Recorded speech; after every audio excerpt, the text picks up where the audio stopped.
Let me tell you, he's not nonchalant, Bookie. He's not nonchalant. He don't like you. Period.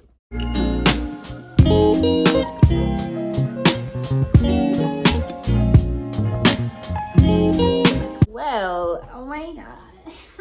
Hi. So I'm back. That was a bad intro. Hi guys. Hey. So I'm back with another video. Why does my face look like that? Bro, this is like my 17th time adjusting my camera. So today we're gonna be doing another sit down video. Look, I'm tired of doing sit down videos too. Trust me I am, trust me. But I wanted to do a girl talk because I just like talking. I like giving advice. I like telling people what to do. I like giving my 2 cents. So I just wanted to do a girl talk. So I got some questions via social media and I'm gonna answer them basically. So, and if you don't know what a girl talk is, it's basically where people ask questions, what they want advice on. It's more like girly topics, stuff like that. So that's why it's called a girl talk, like relationships and sometimes like sex and all that type of stuff, hygiene, all that stuff, like girl stuff. So that's what we're gonna be doing in this video. So I'm gonna shut up and we're just gonna get into it. The first question I'm gonna answer is, why don't you think relationships last these days? I feel like relationships don't really last these days because I don't like how I look. I feel like relationships don't last these days because of the simple fact that people don't want them to last. People do things in order for them not to last, like cheating, or people got issues and don't want to resolve them. It's a lot of pride, stuff like that. And I feel like with society today, it's so many people that base their standards off of what they feel will be accepted by everybody else, if that makes sense. Like, I feel like people base their standards off of what they see everybody else. Everybody's mindsets of relationships are different. Like, this new generation's definition of relationships is warped. So, but we're gonna get deeper into that. I have more questions that follow up on relationships. I'm not gonna spill the beans right now. How do you make a relationship work when both people are stubborn? I personally, I don't know. I'm very, very, very, very, very stubborn. I'm a very stubborn person. I'm a very headstrong person. So it's like the pot calling the kettle black. But I feel like to make a relationship work when you're stubborn is to really, you got to really want the relationship. Because if you really love that person and really want the relationship, then the stubbornness kind of goes out the way. Like, the pride goes out the way. Because if you really love a person, or if you really want to be with a person, you're not going to lose it by something so benign, something so small. Like, if you really want to address something, then you'll push that stubbornness to the side. So I feel like, people should take initiative when it's necessary, if it's a really good relationship, and put your stubbornness aside, because being stubborn is something that can get in the way of a lot of blessings and get in the way of a lot of good things happening. So I'm working on my stubbornness right now. I'm working on not being so stubborn and not being so prideful. But yeah. Okay, next question is tips on self-motivation. The thing I would say for this, to motivate yourself, is just to make sure you are aware of what you want. Make sure that you pinpoint what you want so you can work towards that and keep that in mind and be mindful of that, so that it'll be easier for you to be motivated to do that certain thing or accomplish that certain goal.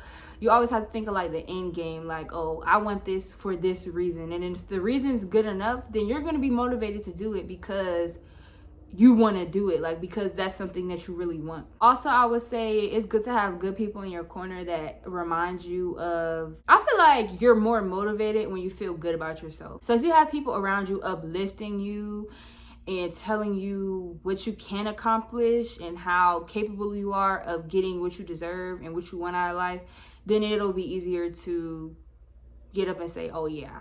If you don't have people in your corner, I don't have friends, so it's like I have to keep myself motivated. If you don't have friends, if you don't have people in your corner telling you like what you need to do, be that person for yourself. Just remind yourself of what you want, and also take care of yourself so that you have the energy to do it.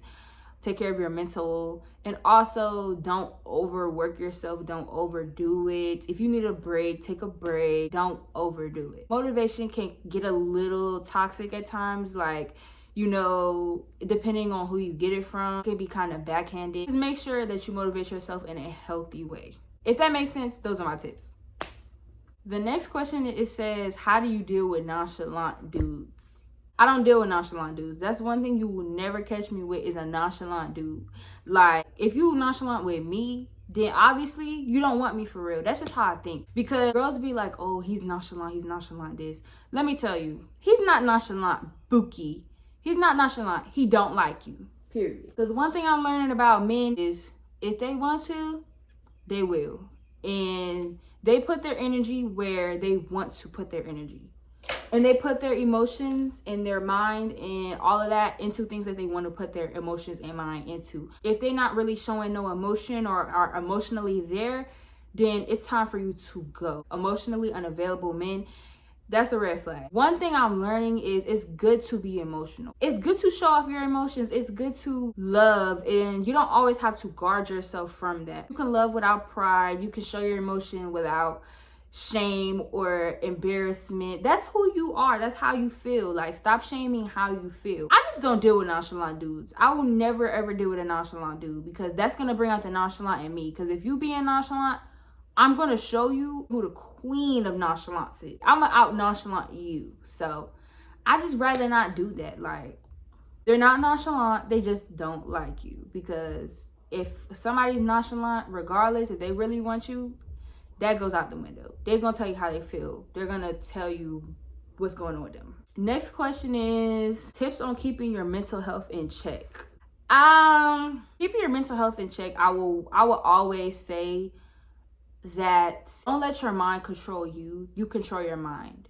Always. You can think these things, but I'm learning that you have to observe your thoughts. When you're thinking them, stop yourself and like literally like overlook the thoughts. Like, what is this? Like, is this a good thought? Like, you have to be that self-aware. You were like, oh, is this really worth me being drained and me feeling bad about myself? Let the good ones sit and let the bad ones pass. Don't dwell. That's one thing I would say that is vital to upkeeping your mental health, is don't dwell. And I know it's easier said than done, but try not to dwell on things, because when you dwell, you're dwelling on something that's no longer here. You have no control over it, so don't dwell. Also, feed your mind healthy things. Social media, you can take a break off social media if you have to, if you want to, but also remember that you control what you take in on social media. You control what you see. So even if you gotta unfollow people that's close to you, if they're posting things that you don't want to see, I don't care if it's your first close cousin Shaquita. If Shaquita posting things that you don't want to see, then you gotta unfollow Shaquita, period. Because you gotta look out for you. It's your social media, it's your profile. So I would say control what you take in on social media. Follow uplifting things. Follow people that make you feel comfortable. Follow people that make you feel good, that post content that you enjoy seeing. And, you know, like, just control your social media intake. That's another tip. Another tip, journal. This is a good tip, because sometimes our thoughts get overwhelming and we can't always vent to people. When you vent, sometimes it depends if you have the right people around you, but sometimes venting can just be like, it makes you feel like, I don't know, venting just gives you a weird feeling like, oh my God, I'm talking so much. Like, they don't want to hear me keep talking about my problems. If you have people that you are comfortable with confiding in, then you can vent. But I prefer journaling, because you can observe your own thoughts. Like, when you talk, you just talk. Like, you ramble, you let it flow. Like, when you vent, you just ramble. You don't really. But with journaling, you can really like reflect on what you said this day or how you felt this day. Like, it's just a good way to just let everything out, and you don't feel like a burden. You don't feel like you're over talking. So I would say journal, because that's a good way to just get all your feelings out, get your emotions out, and you feel lighter afterwards. Rest and just take care of yourself. physically. Take care of your body. One thing I'm really learning is what you put into your body can really determine how you feel, like your mental, like all of that. So be aware of what you put in your body. Drink water. And I know those are cliche tips, but like I promise you, like they actually have an effect. Like that's really cliche, but those are some tips. It's more tips, but I feel like I'll say that for a separate video because I have a lot to say about mental health. All right. The next question is how to deal with a bad breakup. Well, so I don't have much experience in breakups. I've only went through one breakup in my entire life that actually had an effect on me. And I wouldn't say it was a bad breakup. It was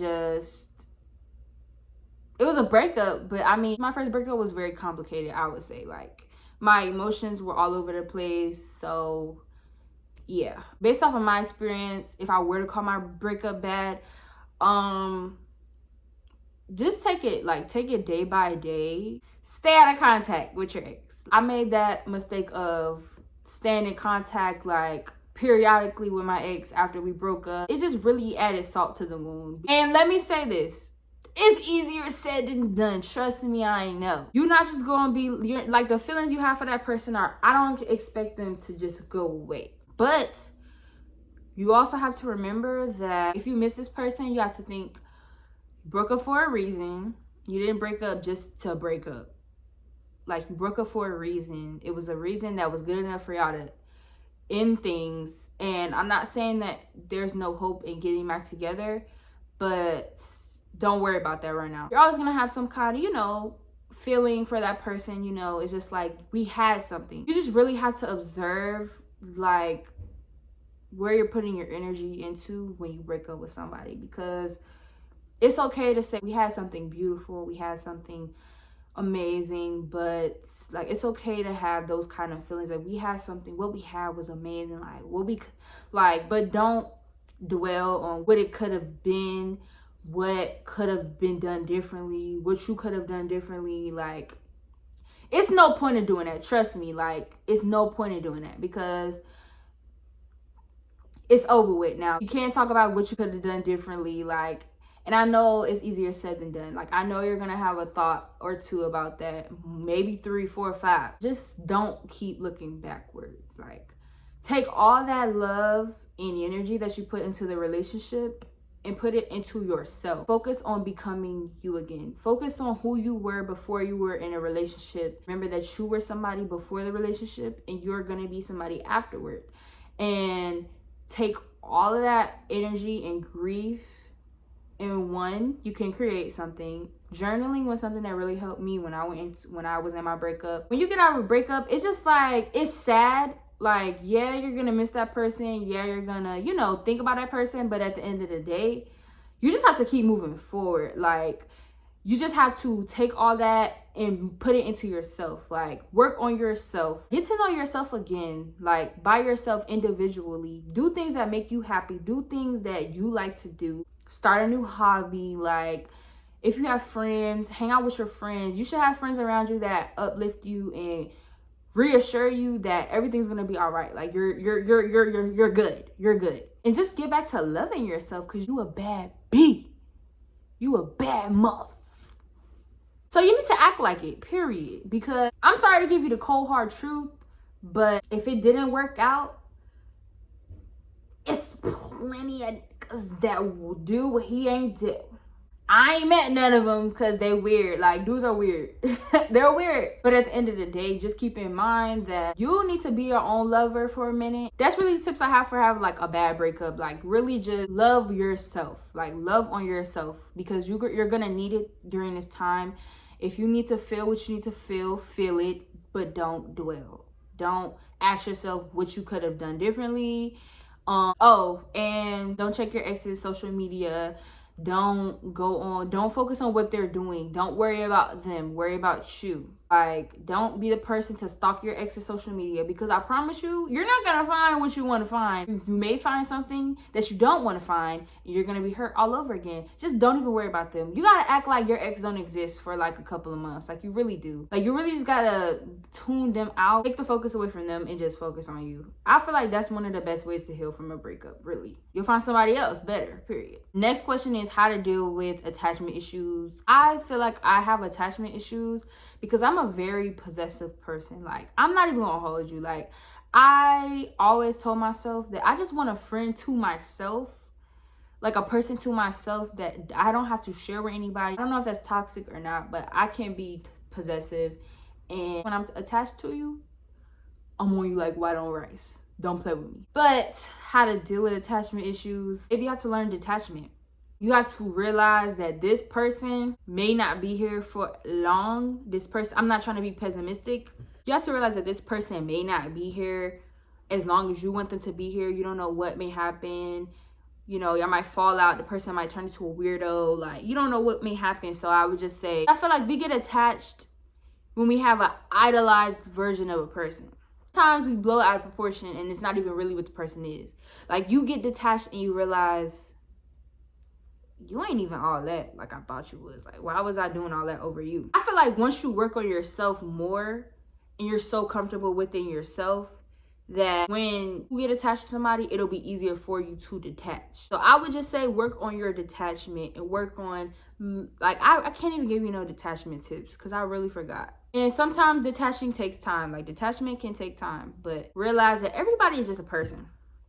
You don't need to get super attached, super all on this person's job, because ain't nobody glitz and glamour. So this is all really about relationships and all that. Now that I'm thinking about it. Last question I'm gonna do is, how do you get your period cramps to stop hurting? I take pills. I almost OD with my pills. I don't play. I'm not about to suffer. Another thing I would recommend is a heating blanket or a heating pad. Those are amazing. They're great. Drink some water. Take the pills. Don't OD, but almost OD.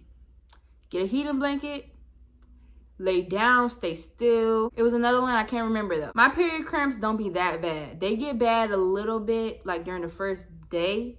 When I realize I'm having my period, that's when the cramps be like, well, since you know, hi, we're here. So yeah, those are all the questions that I want to answer today. I hope you guys enjoyed this girl talk. It was more cozy. Want to do another girl talk with more intimate questions. But I want to do that with somebody else. I don't know who I want to do it yet, but I'm gonna do it with another girl, and that'll be fun to do it with somebody else. I hope you guys enjoyed this video. I hope I helped you with something or gave you some kind of advice that you benefited from. Y'all already know I'm not a psychologist. I don't have a PhD, so I might have made no sense when I was saying this stuff, but you got what I said. Don't act like you didn't. I'll see you guys in the next video. Hopefully the next video won't be me just sitting down and talking, because I know I get tired of me talking, but I'll see you guys in the next video.